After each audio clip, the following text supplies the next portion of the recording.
Welcome to the Edufaith Essentials podcast. Edufaith Essentials is an educational podcast that provides essential information, resources, and tips about education, leadership, and topics about diverse learners. Diverse learners include students with disabilities who receive services under Section 504 or the Individuals with Disabilities Education Act, response to intervention and the multi-tiered system of support, English speakers of other languages, and related diverse learner categories. Edufaith Essentials' mission is to bring positive awareness and promote equity and inclusion in education by sharing information and topics about non-traditional learners. Edufaith Essentials' goal is to restore faith in education one student at a time by empowering listeners with knowledge, because we all know that knowledge is power, so let's be powerful. I am your host, Dr. Nakia, sending you good vibes and thanking you for joining me for another episode of the Edufaith Essentials podcast.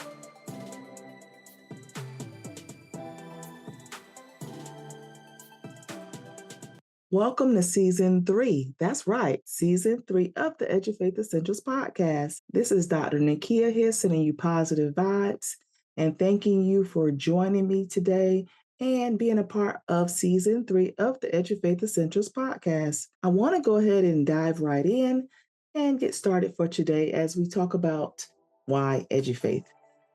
Edufaith, the name, was thoughtfully chosen to reflect my organization's core values and mission. Edufaith, EDU, stands for education, signifying my commitment to providing expert guidance and supporting and learning. Faith embodies the trust and confidence I want to instill in families and educators, empowering them with their abilities and a belief in their abilities to help all students reach their true potential. While not faith-based, although I am a woman of faith, but that is separate from business, Edufaith is deeply dedicated to supporting families and educators with services tailored to support diverse learners, specializing in Section 504, special education, English speakers of other languages, intervention services, and I focus on fostering an inclusive educational environment where all learners can thrive through the podcast, through the business, through the books, and all the resources. I do want to encourage you to go to www.edufaithconsulting.com and subscribe to the Edufaith Consulting website and the Edufaith Essential YouTube page. I am now accepting new clients, so if you feel that you need services and support with your child, with services and navigating the services of diverse learners and any of those different services, please reach out and send me a message, and there is a free 15-minute consult, and I'm accepting new clients, and I look forward to working with you. And remember, I work with parents, communities, and school districts. So I am that one-stop shop to help support all diverse learners, regardless of your role that you play in supporting the diverse learner.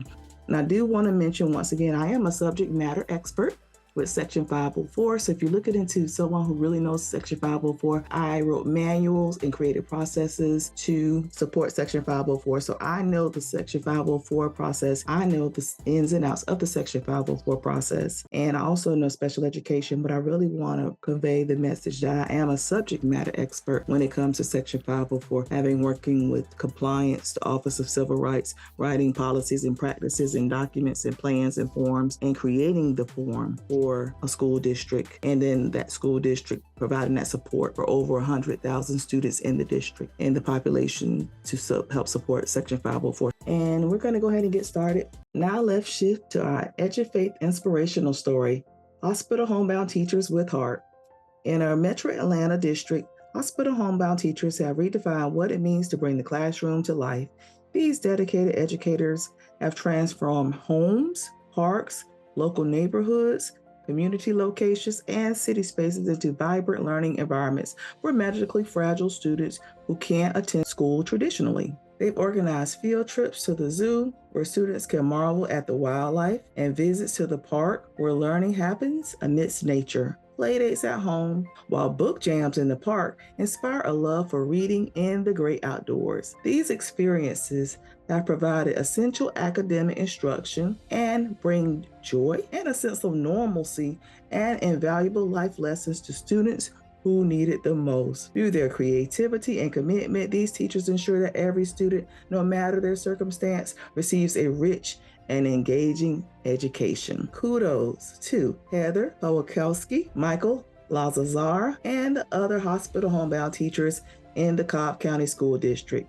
Josh Gayhart, Peggy Lawrence, Patricia Posile, Maria Cesaretti Foresi, Janelle Adams, and Mary Crosby. Your hard work and dedication in bringing learning to life for students who are medically fragile is truly commendable, and I am extremely proud of you. Your creativity and commitment are not just noticed, but it is deeply appreciated. I am a little biased. I used to be their supervisor, but I really wanted to highlight this group of wonderful educators here in the Cobb County School District and the phenomenal things that they've done.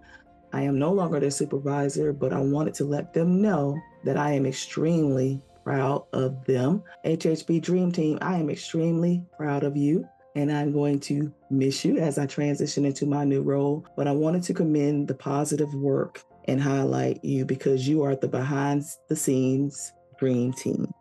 Our next Edufaith Inspirational Story is all about Tim Walz's son, Gus, and that touching video and display of love at the Democratic National Convention. The heartfelt reaction and sense of pride that Gus, who is nonverbal with a learning disability, showed for his dad was truly inspiring. The videos and stories have been trending, and regardless of which political party that you support, this scene makes all parents of children with exceptionalities proud. And I wanted to highlight that story because it really is a heartfelt story, and it's just wonderful to see Gus, who is really proud of his dad. According to an article in the LA Times, Gus is among the millions of Americans with a nonverbal learning disorder. A 2020 study in JAMA Network Open estimated that 3% to 4% of children and adolescents in the U.S. may have the condition. Another study this year in Scientific Reports concluded that the prevalence in children may be as high as 8%. And I have a brief article there for you to read that is aligned with that research and that information from the LA Times and that author. But thank you, LA Times, for presenting that information, highlighting that research for us to learn more about nonverbal disorders. Kudos to the hospital homebound teachers at Cobb County School District. Kudos to Tim and Gus Walz for that wonderful heartfelt moment.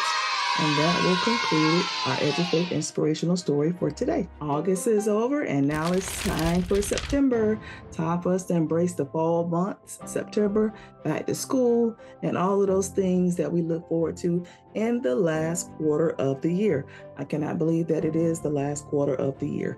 So let's go through a couple of dates. September is Suicide Prevention Month, College Savings Month, Childhood Cancer Awareness Month, Lymphoma Awareness Month, National Hydrocephalus Awareness Month, Spinal Cord Injury Awareness Month. Worldwide, it is World Alzheimer's Month. September 2nd is Labor Day. September 7th is yours truly's birthday. Yes, Dr. Nakia's birthday is September 7th. So I love September because that is my birth month, and I'm going to celebrate on September 7th. September 8th is International Literacy Day and National Grandparents Day. September 9th is International Fetal Alcohol Spectrum Disorder Awareness Day globally. September 11th is 9/11 Remembrance Day.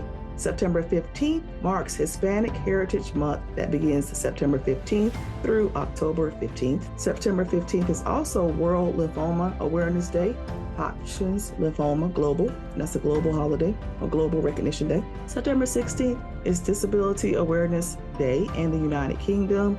September 17th is International IT Professionals Day. The 21st is World Alzheimer's Day, which is global. September 18th through the 24th is International Week of the Deaf, and that may change each year. That's a global holiday. The 23rd is International Day of Sign Languages. September 27th is National Teachers Assistance Day. So let's celebrate our teachers' assistants, buy them a gift because they do a lot for our students behind the scenes. And then September 29th is International Day of Deaf, World Deaf Day, which is a global holiday. And that is it for our dates to remember for the month of September. I will have all those dates for the month of September on the Edufaith Consulting page. So please go to the site and those dates will be there, and subscribe to the Edufaith Consulting newsletter. Those dates are also attached there. Now it's time for Essential News. What I'm going to do is recap the stories from the summer. On June 21st, 2024, the U.S. Department of Education announces 2024 determinations for states and territories regarding implementing the Individuals with Disabilities Education Act. The Office of Special Education and Rehabilitative Services and the Office of Special Education Programs release determinations annually on behalf of the Secretary of State. These determinations are based on the State Performance Plan, the SPP, and the Annual Performance Plan, APR, of states outlying and freely associated states, collectively referred to as states.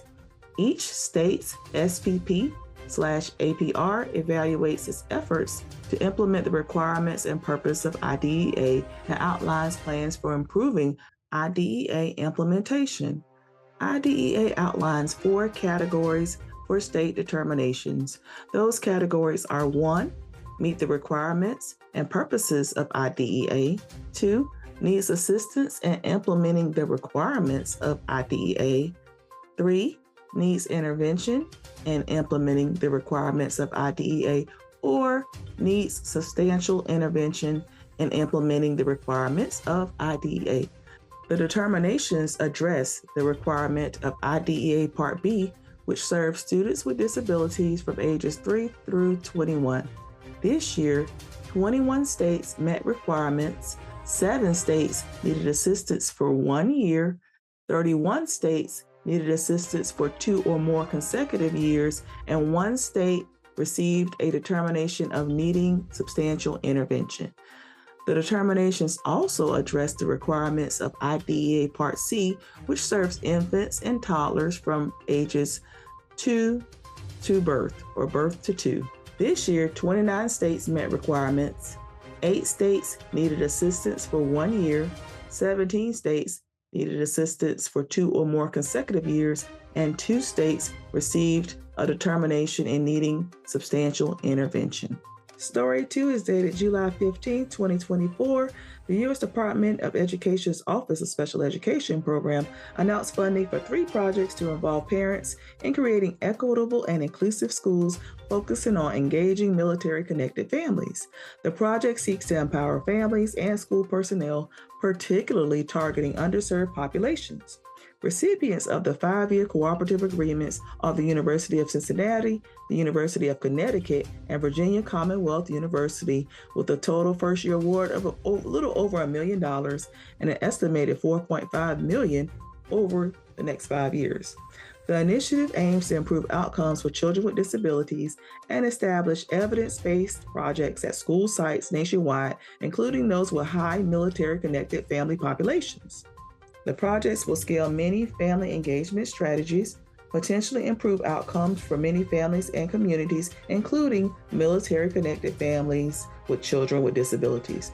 The focus will be on implementing sustainable school-wide policies, practices, and strategies to engage underserved families as partners in creating a more equitable and inclusive schools for children with disabilities. Story 3 is dated August 5th, 2024.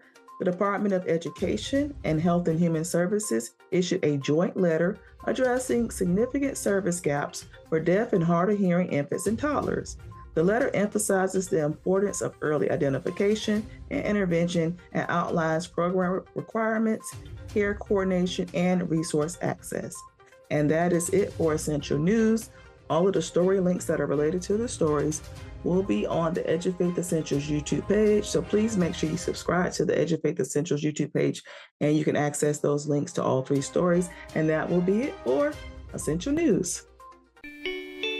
As we launch season 3, we want to focus on some back-to-school strategies for parents, educators, and leaders. We want to focus on those strategies and helping support a smooth back-to-school implementation and a wonderful 2024-25 school year to help support families with students with individual education plans, Section 504 plans, English language learner plans, whatever type of plan or whatever type of diverse learner you have, whether you're a parent, an educator, or learner, this episode is packed with 5 practical tips to help support you as we start this new school year. Let's go ahead and get started. Tip number 1 is to first understand and review the specific plans. An IEP, a Section 504, an English language learner plan, intervention plan, they are all different. So parents, you want to make sure that you start the school year by looking at your child's most current Section 504 plan, their IEP, because they are now in a different grade and the expectations and the teacher is different. As you begin this school year, you want to make sure that you communicate with the teacher, share your child's strengths and weaknesses, share the plans with the teachers, make sure that they understand the accommodations, and that you start that bridge of support to help support your child with their goals, their objectives, and anything that is particular that's going to be vital to your child's success. Ensure that the teacher and yourself, you're familiar with the accommodations, the goals, and the services outlined. You want to look at the data and the last goals and the goal data that was set from last year on an IEP and compare it to this year. And when you have that annual meeting, we want to see how much your child has progressed on their IEP goal, and then determine if we need to change the percentage of the goal in that specific IEP goal. With Section 504, you want to look at the accommodations and determine if some accommodations need to come off or if some accommodations need to be added on based on that child's grade level and the rigor of the course.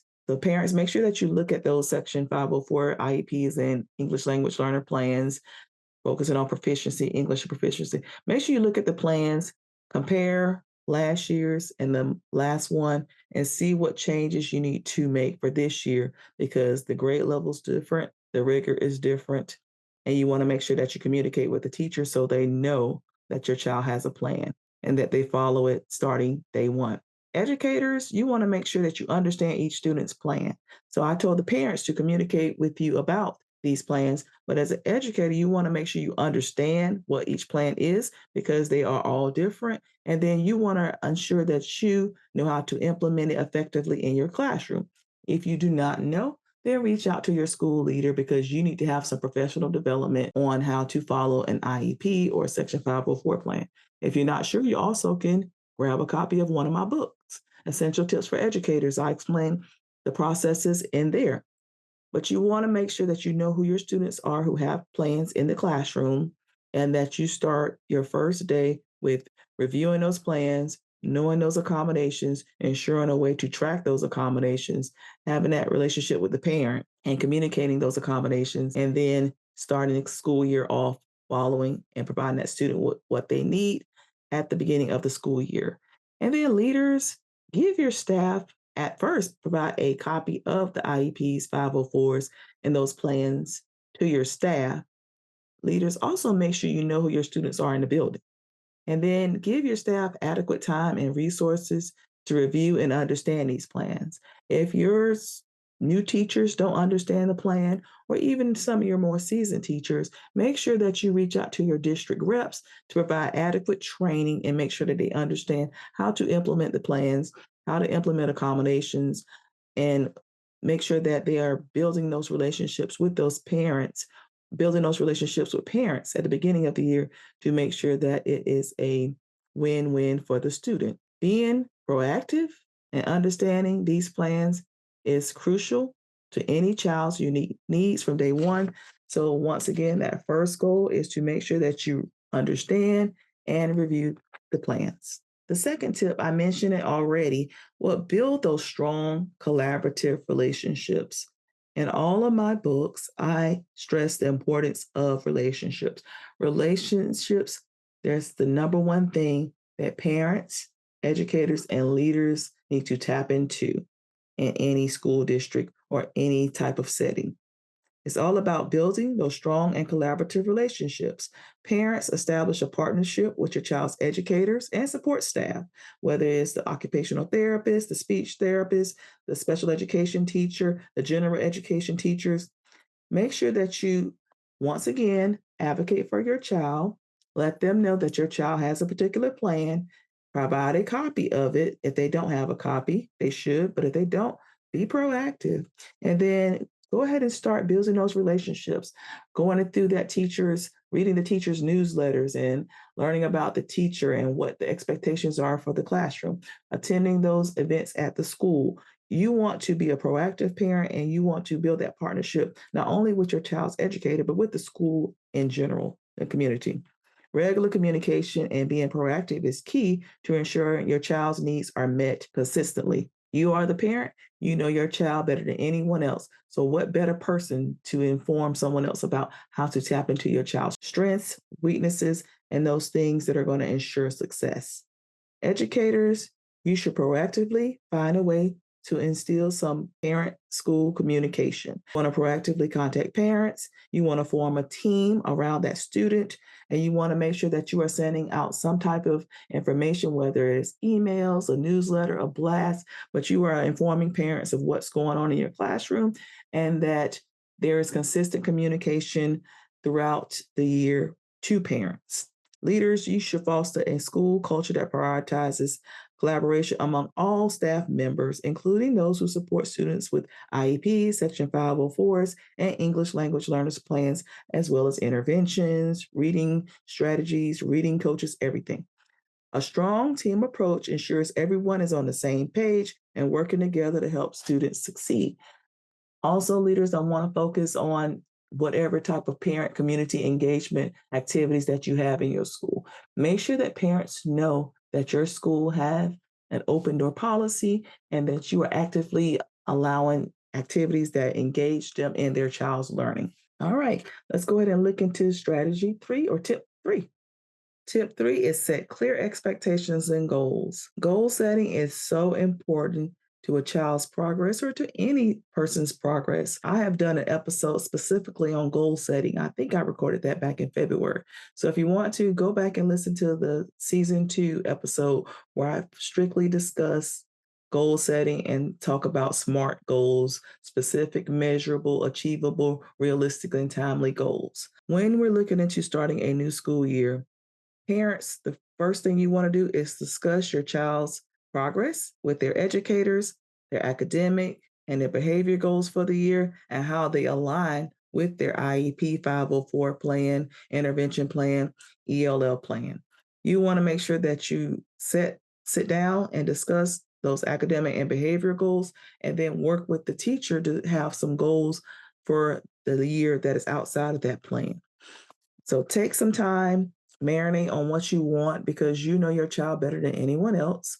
Reflect on last year, and then with this year, decide what goals you want that are within the IEP, but then also outside of the IEP for your child as they start this new school year. Educators, you want to ensure that goals that you want to ensure as an educator that you set goals for yourself personally, but also looking at your students' goals in those plans for those students that you serve. You want to ensure that the goals you set as an educator are realistic, measurable, and communicated to students and parents. It is important to have a goal for your class and a couple of goals for your class throughout the school year that you set as an educator professionally and personally. And then you want to also look into those students' plan goals and make sure that you understand the goals and how you're going to help set the goals and track progress for those IEP goals that a student may have.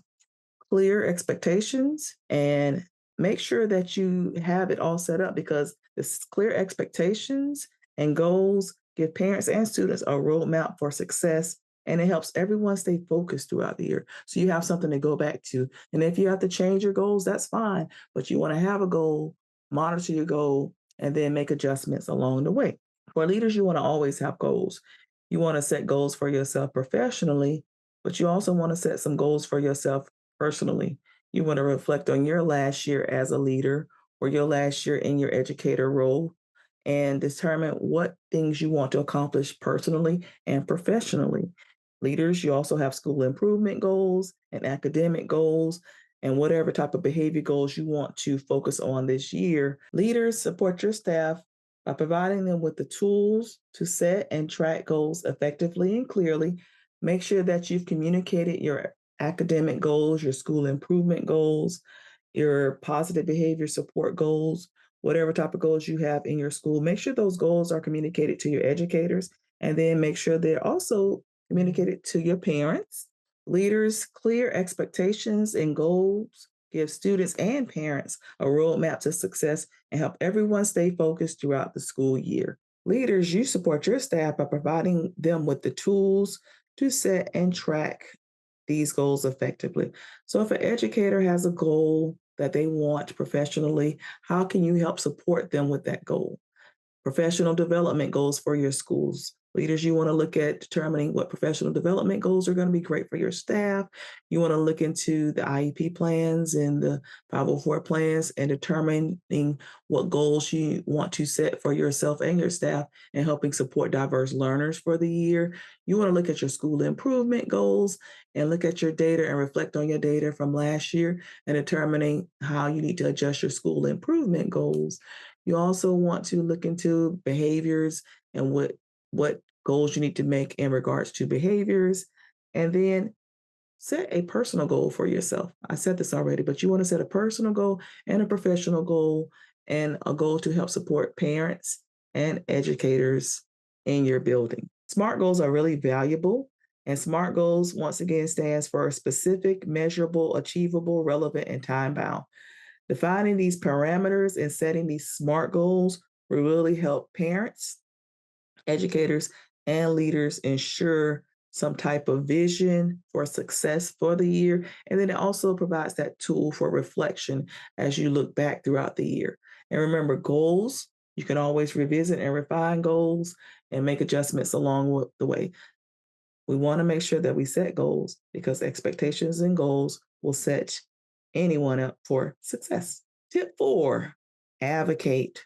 Advocate for necessary resources and supports. This tip is for parents. Parents, don't hesitate to speak up if your child needs additional resources, additional staff, modifications to their current plan. As you start at the beginning of the year, look at the plan, determine what goals you want to set, and if you don't have all the resources to help those goals come to fruition, speak up and advocate for your child. Educators, be an advocate within your school. You want to ensure that students with plans receive the support they need, and then you want to make sure that you have the efficacy to implement out those plans.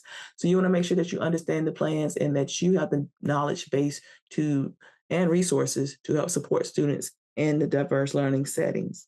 So advocate for yourself, educators. Advocate for what you need professionally and professional development wise and how you can support students. Advocate with your parents, talk to your parents, determine what is going to be essential, whether it is support with classroom accommodations, specialized instruction, or even certain assistive technology that can help support students. Advocate for yourself and advocate for those resources because you're going to be that student's person to help promote their learning. Leaders, you want to make sure and work that your school and your district has the resources and necessary training to support students fully.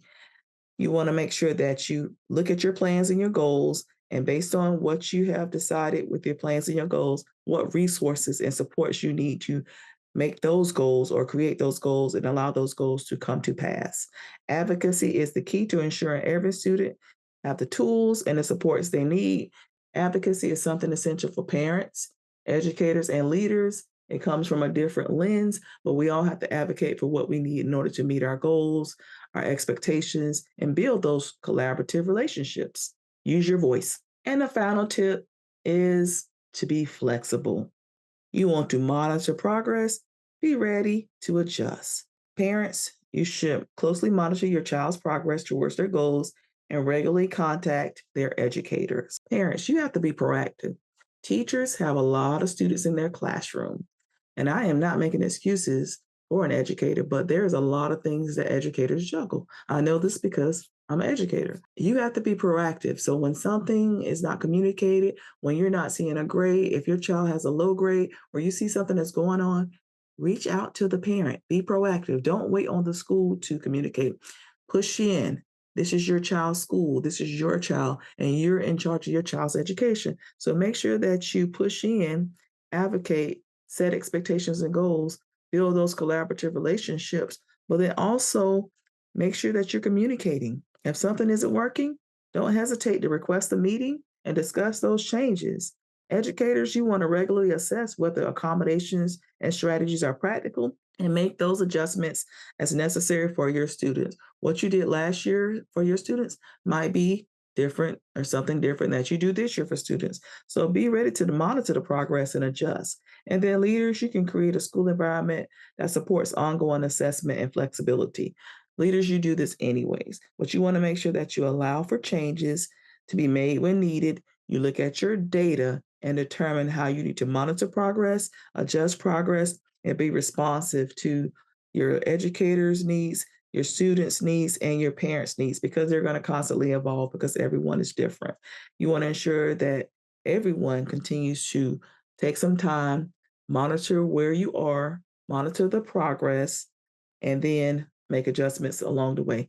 It happens every day. It's part of the evolution, and this is how you will see positive changes. To recap all of the tips for today, the first one was to review the plans, whatever the plan is, build those strong collaborative relationships, set clear expectations and goals. Remember, I have a podcast dedicated to goals, and remember SMART goals. Tip 4, advocate for necessary resources and supports. And tip 5, monitor progress and be ready to make adjustments. We have to all be flexible and be ready to shift, because we want to make sure that we ensure a student-centered environment, and we can't go by what we want personally. We have to shift and evolve to what each child needs.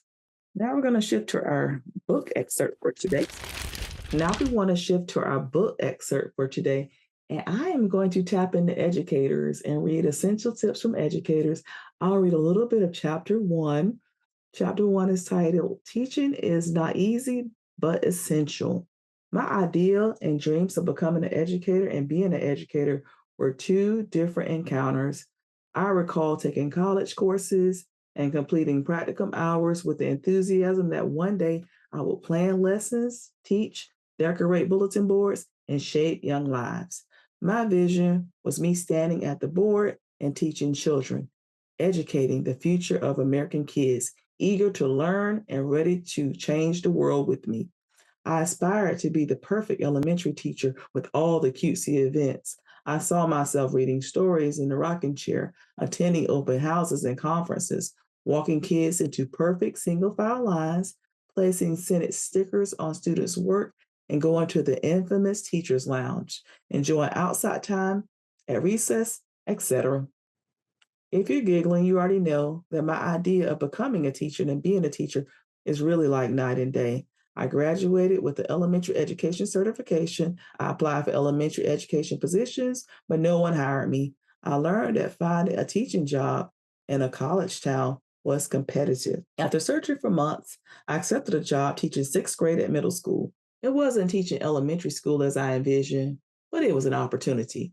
During the interview, I should have known something was unusual when the principal informed me that I would have to teach all subjects in middle school, but I was ready.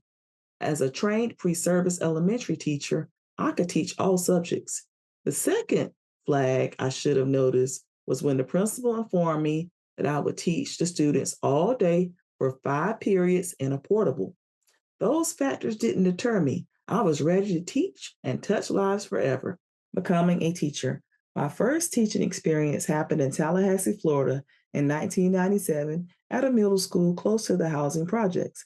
My first class was a rowdy group of 15 sixth grade students labeled at risk and an alternative education class. I was 21 years old, and my ideas and realities of teaching were imaginative to my illusion. Since I was now in middle school instead of elementary, I kept my hopes alive, just in a different setting. I envisioned teaching a well-behaved group of students, going into the teacher's lounge, dressing nice, grading some papers, teaching lessons at the board with no interruptions, and wearing my superhero cape on my back because every day I changed the world as a teacher. My perception was similar to Janine Teague's on the show Abbott Elementary. I love her naive, world-changing, positive perspective. I was Janine Teague's in 1997. Growing up, I was a teacher's pet, so I strongly admired teachers. I was the kid that always stayed late, watched the board for teachers, helped file papers, and generally loved school. School gave me warm, fuzzy feelings growing up. I had wonderful teachers and they inspired me. I would return to my former teacher's class and complete my service hours in college. As a new teacher, I thought those personal sentiments would be reciprocated since I had an affinity for teachers. Well, it took one day to learn my perception, beliefs, and illusions were significantly different than the reality of teaching. It took months to gain my students' respect and admiration. It also took a lot of work and it was not easy. It took resilience, compassion, prayer, grit, patience, and creativity. And I have read for you pages 9 and 10 of Essential Tips for Educators. And that book and all of my books are available on Amazon. So make sure that you secure a copy. All about my experience teaching and what I learned being a first year teacher and what I've learned over the years as an educator. So it's a great book for you to give to an educator back to school. It provides an overview of my personal story, but then in it, I dive into the different programs that a general education or even a special education educator or a diverse learner educator would need to be successful. And essential tips for educators. Some of the things I cover in that book is teaching is not easy, but essential, which is the chapter that I read. The essential history of students with disabilities, relationships are essential, teacher influence and culture, essentials of an IEP, essentials of a Section 504 plan, essential knowledge, where I talk about the various programs, positive behavior supports, MTSS, differentiated learning, universal design for learning. All of those things are in the knowledge, the essentials of village teamwork, and then some essential tips. Your copy of Essential Tips for Educators is available on Amazon, and you can grab a copy of all of my books, which are available on Amazon. I want to encourage you to follow Edufaith Essentials and Edufaith Consulting. Edufaith has a monthly newsletter and a blog, www.edufaithconsulting.com, and subscribe to the Edufaith Essentials website. And I would love for you to subscribe to the Edufaith Essentials YouTube page so you will know when we release new episodes, and all the links from the essential tips, stories, and all of the information from the podcast is located at the Edufaith Essentials YouTube page. The word of wisdom for today, as we reflect and start a new school year: start where you are, use what you have, do what you can. And that is from Arthur Ashe, he was a wonderful tennis great. I think this is a great quote for back to school, and I want to encourage parents, educators, and leaders to start where you are, use what you have, and do what you can. You got mail. Now it's time for our essential advice. Ask Dr. Nakia or share an inspirational story. I want to use this platform to support and spotlight fellow educators, families, and community members. If you have a question, want advice, or to share a wonderful inspirational story on this podcast, feel free to email me at edufaithforall@gmail.com. That is EDUFAITH, the number 4ALL@gmail.com. Maybe read your letter, provide advice, or share your story on this podcast. Disclaimer: all listeners should adhere to district policies, follow protocols, remain ethical, and adhere to guidelines in the best interest of children. Edufaith Essentials does not assume responsibility or is legally responsible for anyone's actions based on information provided on this podcast. I want to encourage you to get essential. Go to www.edufaithconsulting.com to see what Edufaith Educational Services has to offer. I have valuable resources, information, and a blog that you can subscribe to and find out more essential tips and resources. Go to www.edufaithconsulting.com and subscribe to the Edufaith Educational Services page. Get essential. This podcast is brought to you by Edufaith Educational Services. Some services offered through Edufaith Consulting include consulting and advocacy for parents, consulting for educators, leaders, and school districts, college accommodation advocacy, consulting and training, advocacy in supporting individuals with college accommodations at the post-secondary level, as well as university trainings to support individuals with disabilities and services, parent education trainings, college and career coaching for students who are entering the workforce or the post-secondary college setting, business and district professional development and trainings, for churches, nonprofits, businesses, districts, and communities, specializing in services for diverse learners, including students with disabilities, interventions under the multi-tier system of support, English speakers of other languages, education and leadership coaching, program development under services under IDEA, Section 504, trainings, diverse learners, and essential tips books. Feel free to go to www.edufaithconsulting.com to view all the services that Edufaith Educational Services. I want to encourage my believers to be blessed, all others be kind, be well, and be the change. Follow Edufaith on social media, Twitter, EdUfaithS, on Instagram, EdUfaith 2021, on LinkedIn, EdUfaith Educational Services. Thank you for listening. Thank you for supporting EdUfaith Educational Services and the EdUfaith Essentials podcast. Subscribe and follow EdUfaith Essentials on the EdUfaith Essentials YouTube page, and listen to the EdUfaith Essentials podcast on all streaming platforms. Thank you for listening. Thank you for your support. Have a wonderful day and get essential.